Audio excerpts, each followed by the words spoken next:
What if everything you've been praying for, everything you've been desperately seeking, every breakthrough you've been waiting for, has already been given to you?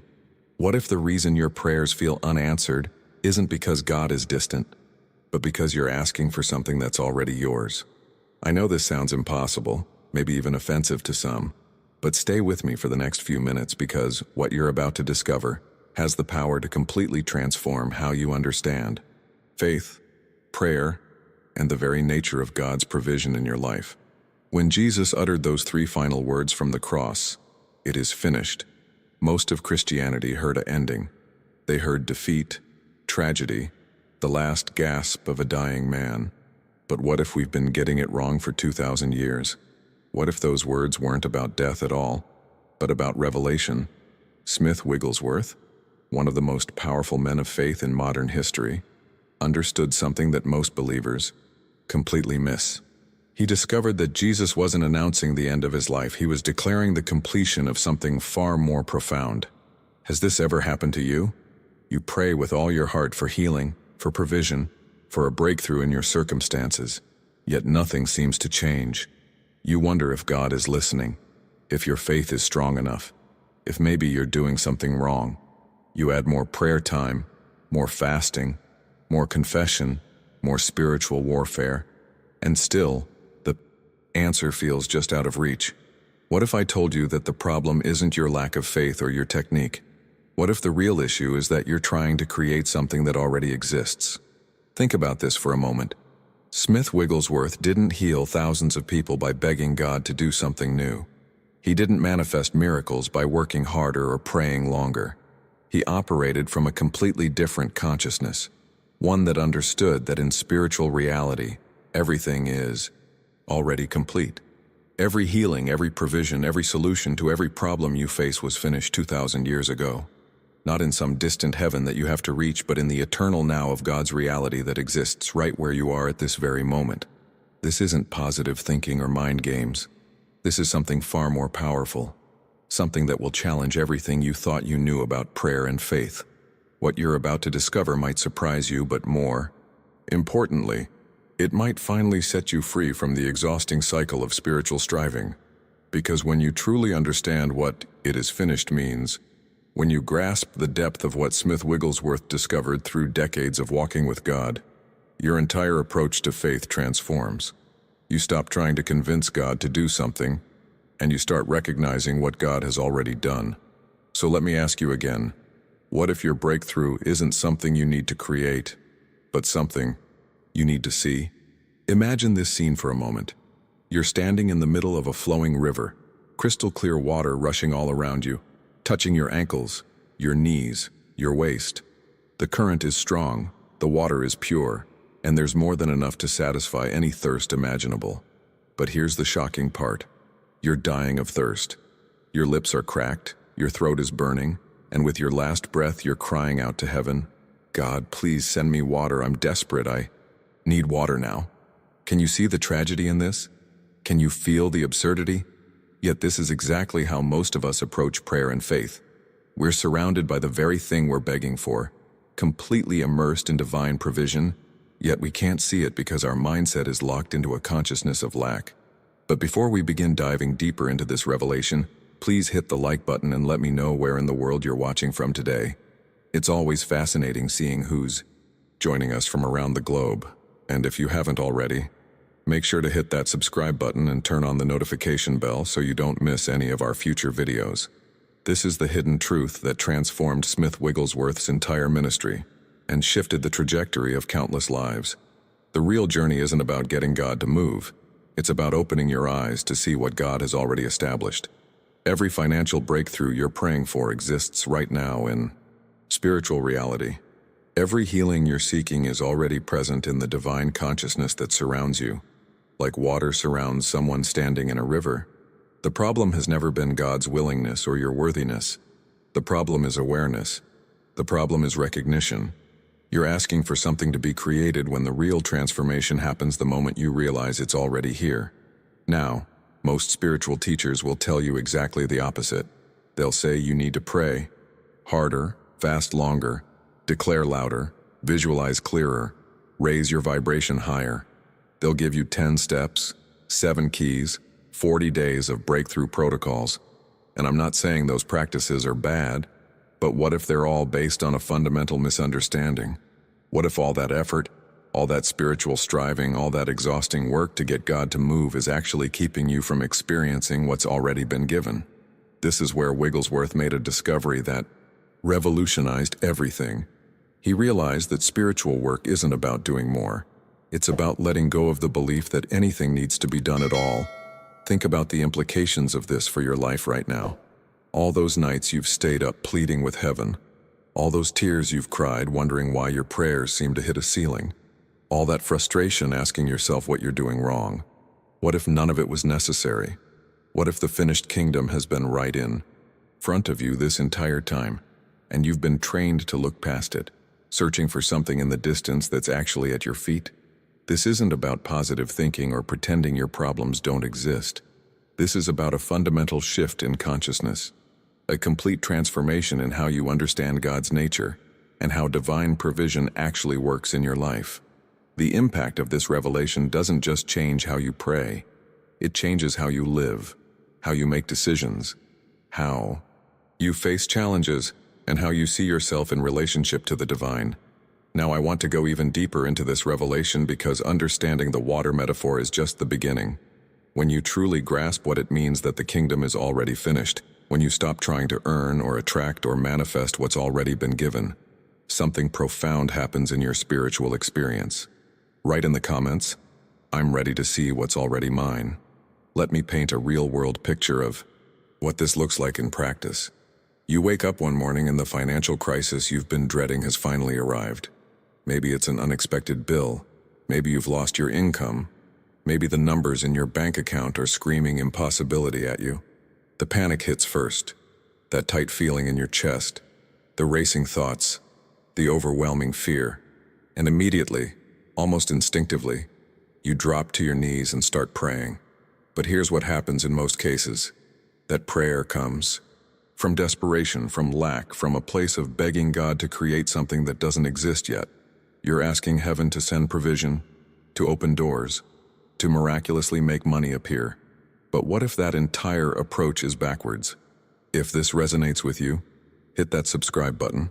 I'm creating content for people ready to go beyond surface-level spirituality, and I want you on this journey with me. If "it is finished" is true, if divine supply already exists in consciousness right now, then your work isn't begging or even manifesting. Your work is something completely different. It's resting in the truth that abundance is already established, already present, already yours in spiritual reality. Now, I know what you're thinking. That sounds nice spiritually, but I have real bills to pay, real deadlines approaching, real consequences if money doesn't show up. And you're absolutely right. This isn't about passive waiting while your life falls apart. This is about something far more powerful than passivity. It's about taking action, real, practical, necessary action, but from a completely transformed consciousness. Instead of making phone calls from panic, you make them from peace. Instead of sending emails from desperation, you send them from certainty. The external actions might look identical to someone watching from the outside, but the internal state, the consciousness behind those decisions, changes everything. And somehow, mysteriously, opportunities begin, appearing that weren't there when you were operating from fear. This is exactly how Smith Wigglesworth approached healing, and the results speak for themselves. Thousands of people experienced physical transformation through his ministry, not because he had some special power or technique, but because he understood this fundamental principle of recognition. When someone would come to him with cancer, with paralysis, with conditions doctors had declared hopeless, Wigglesworth didn't see disease that needed fixing. He didn't see a problem that required God to do something new. He saw something entirely different. He saw the finished spiritual perfection that had always been true about that person, regardless of what their body was showing. His recognition of their completeness, his ability to see past the physical appearance to the spiritual reality underneath, created a space where their own consciousness could shift. And when consciousness shifts, the body often follows. Sometimes instantly, sometimes gradually over days or weeks, but always beginning with that moment of seeing what's already true, rather than focusing on what appears to be wrong. This isn't mind over matter or positive thinking trying to deny reality. This is something deeper, something that touches the very foundation of how spiritual truth impacts physical experience. The transformation happens not because you're creating healing, but because you're recognizing wholeness that already exists. Think about the profound implications of this for every area of your life. Every relationship struggle, every health challenge, every seemingly impossible situation. What if the breakthrough isn't about getting God to intervene, but about you learning to see what God has already established? What if the real journey is shifting from a mindset of lack to a consciousness of completion, and watching how your external world begins reflecting that internal revelation? Put in the comments, "I'm learning to see differently." So how does this actually work when crisis hits? Because theory is beautiful, but we live in a world of real deadlines, real consequences, real emergencies that demand immediate response. Here's where most people get it wrong. And here's where the practice becomes truly transformative.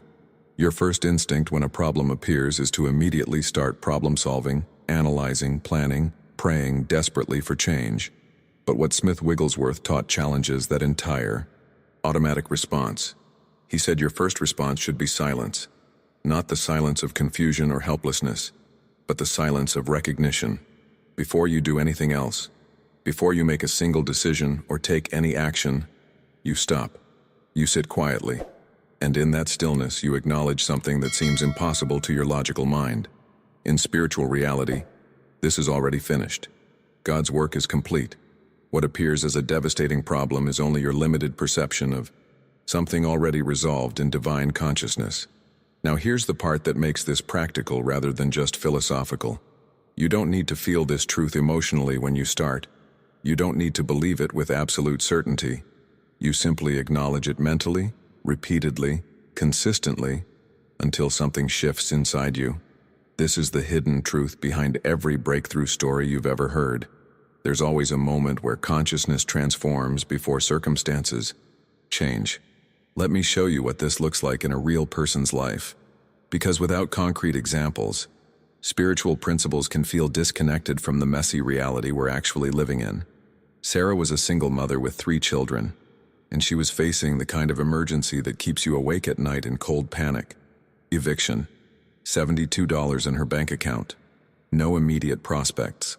She had already spent weeks in desperate prayer, the kind where you're crying out to God with everything in you, promising anything, begging for intervention.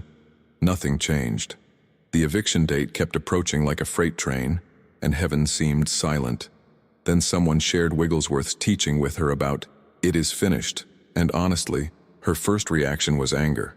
How dare someone tell her that her crisis was already resolved when she was about to put her children on the street?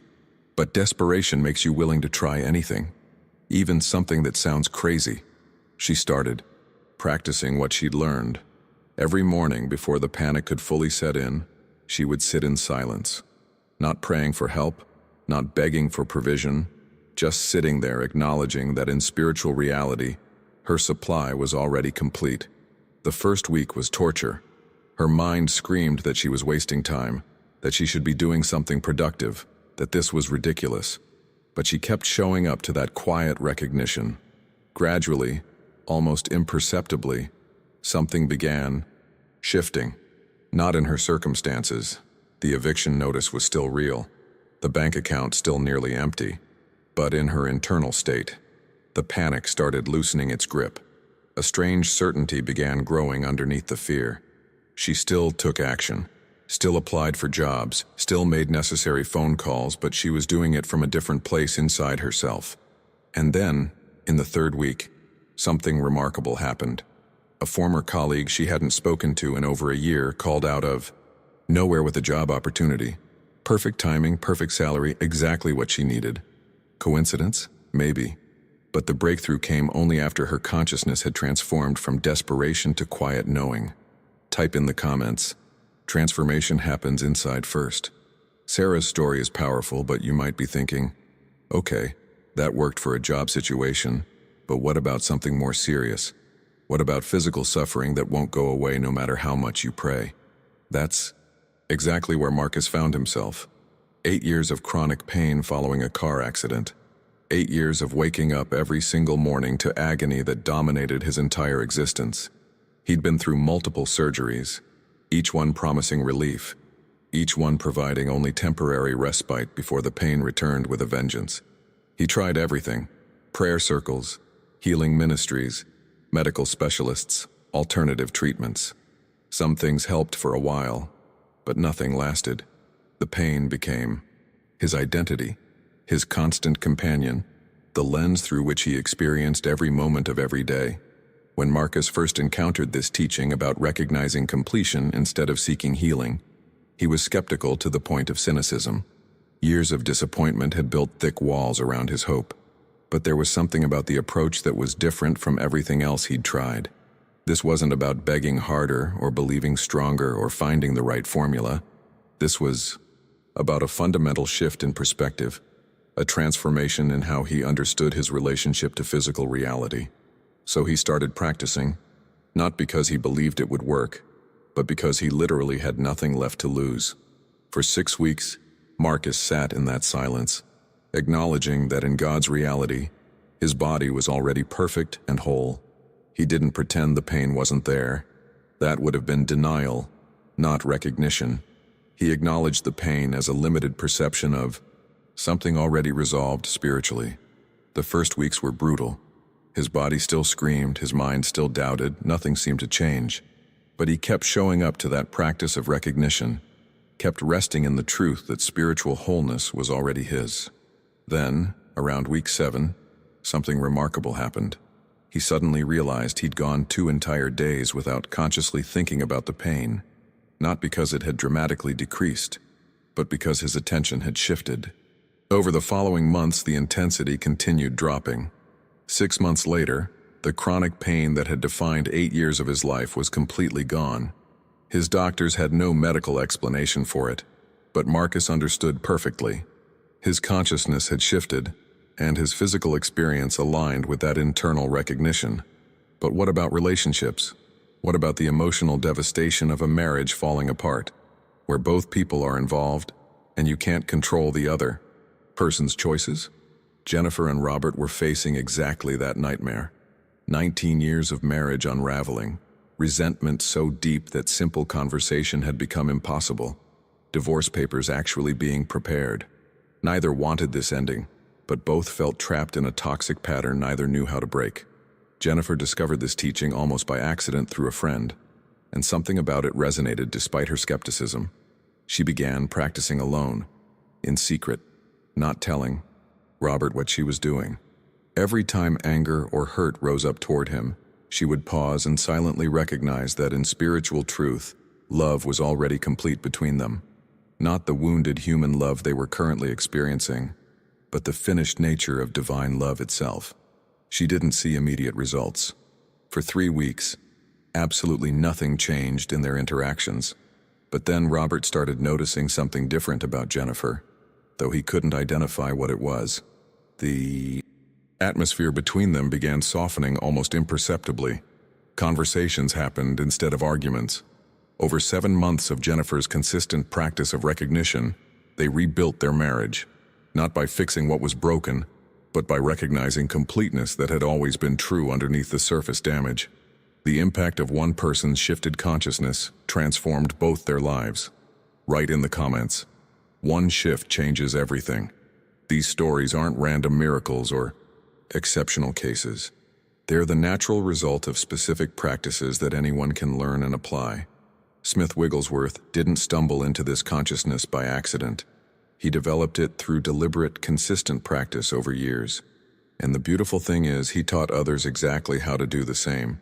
There are 3 core practices that form the foundation of this entire approach, and when you understand how they work together, the transformation becomes not just possible but almost inevitable. The first practice is what Wigglesworth called the practice of the presence. This means training yourself to acknowledge God's complete presence in every single moment, especially when problems appear. Not God who might help you if you pray hard enough, but God whose perfect work is already established right where the problem seems to be. When you wake up anxious about your day, before your feet even hit the floor, You pause and spend just 60 seconds acknowledging that God's presence is here now, complete and perfect. Whatever this day holds is already resolved in divine consciousness. This isn't wishful thinking. This is deliberately shifting your mindset from problem consciousness to presence consciousness. The second practice is resting in the Word. When you encounter a spiritual truth that resonates deeply, like, "It is finished," you don't just intellectually agree with it and move on. You rest in it. You sit with those words, letting them saturate your consciousness, not as affirmations trying to make something happen, but as recognition of what already is. Sometimes this takes 5 minutes, sometimes an hour. Wigglesworth would often spend entire sessions just resting in a single statement of truth, allowing it to unfold deeper and deeper meaning. This is completely different from repetitive affirmations. You're not trying to convince yourself or convince God. You're allowing a spiritual truth to reveal its own reality to your awareness. The third practice is recognizing spiritual identity. Most of your struggles exist because you identify as a limited human being who needs things, lacks things, struggles with things. But in spiritual reality, your identity is already complete as the expression of divine consciousness. When health issues arise, instead of, "I have a sick body that needs healing," the recognition becomes, "I am the perfect expression of divine life, and what appears as sickness is a misperception of my already established spiritual wholeness." This isn't denying symptoms. This is recognizing deeper truth underneath appearances. Now, I know what you're thinking, because this is where almost everyone hits a wall. When you're in genuine crisis, when the pain is absolutely real, when the bank account is literally empty and bills are due tomorrow, recognizing "it is finished" can feel like the most irresponsible, delusional spiritual bypass imaginable. You might be sitting there thinking, "This sounds beautiful in theory, but I live in the real world where consequences are real and problems don't disappear just because I change my perspective." And you're right to push back on this, because that's exactly where the teaching needs to go deeper. Wigglesworth wasn't teaching denial or pretending problems don't exist. He was revealing something far more profound about the nature of reality itself, that there are two levels operating simultaneously. The appearance is what you see with human eyes, the physical circumstances, the bank statements, the medical reports. The reality is what exists in divine consciousness, the spiritual truth underneath the surface. Both exist at the same time. You acknowledge the appearance honestly, but underneath that acknowledgement you begin recognizing that in spiritual consciousness, this is already resolved. This dual awareness is the key that most people miss. Leave a comment. I see both levels now. Let me show you what this looks like when the stakes are literally life and death, because that's where theory either proves itself or falls apart completely. Michael received the diagnosis that changes everything: stage 4 cancer, 3 months to live. He'd been a spiritual person his entire life, practiced faith consistently, lived with integrity. And when those words came from his doctor's mouth, his first response was feeling utterly betrayed. How could this happen? Where was God? What was the point of all those years of devotion if they didn't protect him from something like this? He spent 2 weeks in absolute despair, the kind that makes you question everything you ever believed. Then something clicked in his memory. This teaching about "it is finished" that he'd encountered years before, but never fully understood. In his darkest moment, facing his own mortality, he made a decision that seemed almost crazy. He would practice recognition of spiritual wholeness while receiving medical treatment, not rejecting medicine for spirituality, not choosing one path over the other, but recognizing spiritual truth while taking every practical action available. For 8 solid weeks, nothing changed externally. The cancer progressed exactly as the doctors predicted, but Michael kept showing up to that practice of recognition, kept resting in the truth that his spiritual identity was the perfect expression of divine life, regardless of what his body was currently showing. Then, so gradually he almost didn't notice at first, something began shifting. His energy improved slightly. His pain decreased imperceptibly. The doctors started using words like cautiously optimistic. Over 18 months of consistent recognition practice combined with medical care, the cancer went into remission, came back partially, then disappeared completely. His medical team called it unexplained spontaneous remission and recorded it as a statistical anomaly. But Michael understood exactly what had happened. His consciousness had transformed from identifying as a person with cancer to recognizing his true spiritual identity as wholeness itself. The external healing followed the internal recognition, not instantly like we'd prefer, but steadily, surely, completely. Now here's where the teaching goes even deeper, because sometimes the completion doesn't look like what you wanted. Rebecca was watching her business fail catastrophically. She'd invested everything, her savings, her time, her heart, her vision for the future. Bankruptcy was approaching like a tsunami that would financially destroy her for years to come. When someone shared this teaching with her about completion, her first reaction was pure anger. How dare someone suggest her crisis was already resolved when she was losing everything she'd built? But desperation opens doors that comfort keeps closed. She started practicing recognition, not because she believed in it, but because she had absolutely nothing left to lose. The first month, nothing external changed. The business continued its downward spiral. But Rebecca noticed something subtle shifting inside herself. She was making clearer decisions, thinking more strategically, negotiating from calm rather than panic. The business did ultimately close. That part of the story doesn't have a fairy tale ending.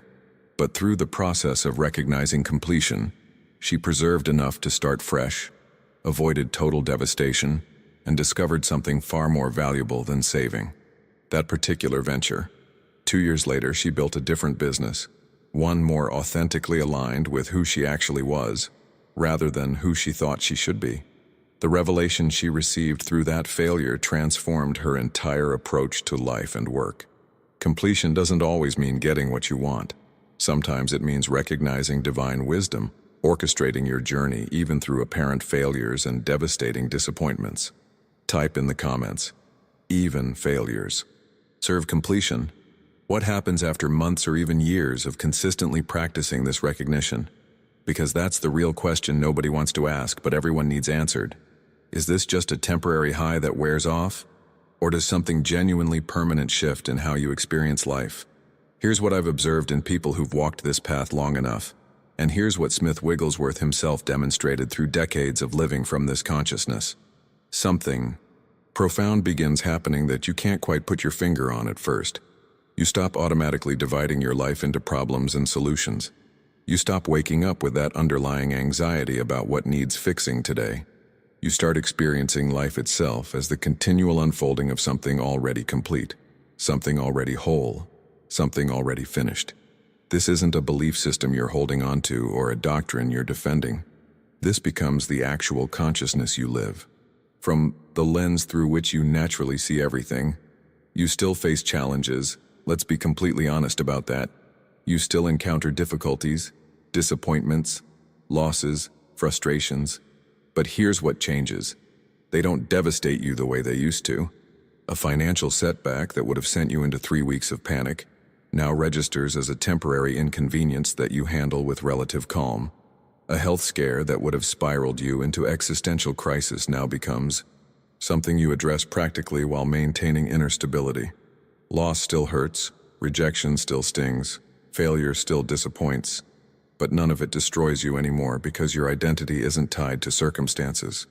You know yourself as the finished expression of divine consciousness, and that knowing remains steady regardless of what's happening on the surface of your life. The transformation shows up in the most unexpected, practical ways that you don't even notice until someone points them out. You realize one day that you haven't obsessively checked your bank balance in weeks, not because you suddenly have unlimited wealth, but because your consciousness isn't attached to the numbers anymore. You find yourself in difficult conversations that would have triggered massive defensive reactions, and you're just present, just listening, just responding with clarity instead of protecting a wounded ego. Your health becomes more stable without you doing anything different. You're sleeping better, feeling more energy, experiencing less chronic tension, not because you started some special wellness protocol, but because anxiety isn't constantly running in the background, depleting your system anymore. Your relationships begin improving in ways that seem almost mysterious. The difficult people in your life are still themselves, but somehow they don't hook you the same way anymore. You're no longer approaching relationships from need, from incompleteness, from trying to get something to feel whole. When you know you're already complete, you have nothing to extract from others, nothing to prove, nothing to defend. And that shift in your energy changes the entire dynamic of how people relate to you. These changes happen gradually, almost imperceptibly, like watching a tree grow. You don't see it happening day by day, but when you look back over months or years, the transformation is undeniable. This is the realistic picture of spiritual transformation that nobody talks about enough. It's not perfection. You'll still have moments of forgetting, moments of falling back into old patterns. It's not constant bliss. You'll still feel the full range of human emotions. It's not immunity to challenge. You'll still face real difficulties. But it is progress, steady and sure. It is increasing peace that becomes your baseline rather than your exception. It is the growing capacity to remain centered through challenges that would have once completely unraveled you. Write in the comments, "I'm experiencing this shift." If you've made it this far, I want you to know something. You're not here by accident. The fact that you stayed through this entire message, that you let these ideas settle into your consciousness instead of just scrolling past, tells me you're ready for this transformation. You're ready to stop striving and start recognizing. You're ready to see what's already been given instead of constantly begging for what you think you lack. This channel exists for people exactly like you, people who are tired of surface-level spirituality and ready for truth that actually transforms daily life. If this resonated with you, if something shifted inside while you were listening, do me a favor and hit that subscribe button. Because this isn't the kind of content you stumble across everywhere. This is the deeper work, the real work, the work that changes everything when you stick with it. And I'm here creating these videos consistently for people who are serious about walking this path. Leave me a comment right now saying, "This message was meant for me, so I know you were here, so I know this connected with you." I read every single comment, and honestly, your words often shape what I create next. Your presence here matters. And if this video helped you see something differently, if it gave you even one moment of clarity or peace, just tap that like button. It's a simple thing, but it helps this message reach other people who need to hear it, just as much as you did. Now there's another video right here that goes even deeper into how to practically apply this consciousness in specific situations you're facing right now. Click it and continue with me over there. Let's keep walking this path together.